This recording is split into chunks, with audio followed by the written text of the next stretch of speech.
Hi YouTube, it's Alan Vukas, and here I am on day 6 of the Bright Line Eating Challenge that I'm on, this 14-day challenge.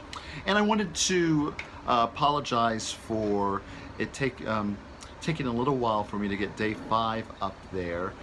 There's been some changes in the household. My partner, who's still in Florida and in transition of making it here to Colorado, is here staying with me and very supportive of what I'm doing with Bright Line Eating, and so there's been some little changes to the schedule, so to the timing to do a video, we just have to incorporate it into our schedule.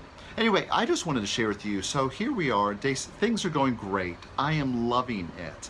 I was talking to someone earlier and they were asking me, how can you do that? How can you just cut out the sugar and the sweeteners and the flour? How are you able to do that?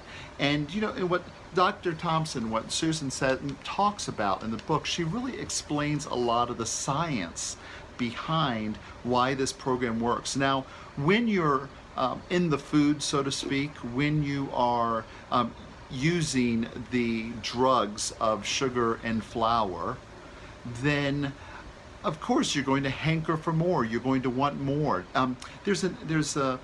She talks about how our brains works in the book, and about the insatiable hunger and how that is actually created by eating the sugars, by eating the different types of flour, incorporating them and making them part of our daily food and at every turn.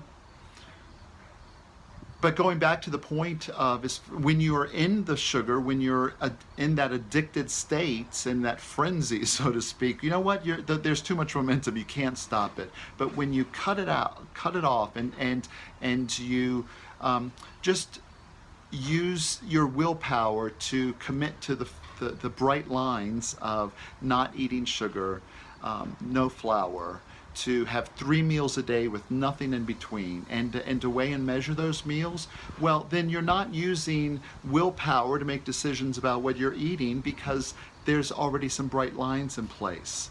So after a couple days of that, and then your brain becomes free of the sugar and the flour and the addictive power that they hold, then you begin to you're able to see clearly, and food then becomes interesting to you as food rather than how to get another fix. And so there's a clarity that happens. I mean, for me, it was actually on day 4. It was a pretty dramatic difference. I woke up and things were brighter and no hangover. So things are going great on the program.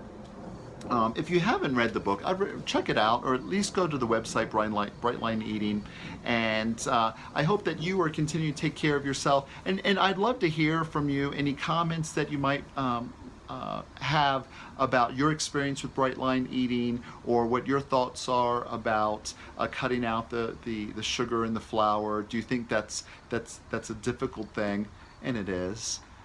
But once you do it, then let the bright lines just be committed to the lines, and eventually you find freedom in that. So anyway, take care of yourself, and I'll update you in the next video.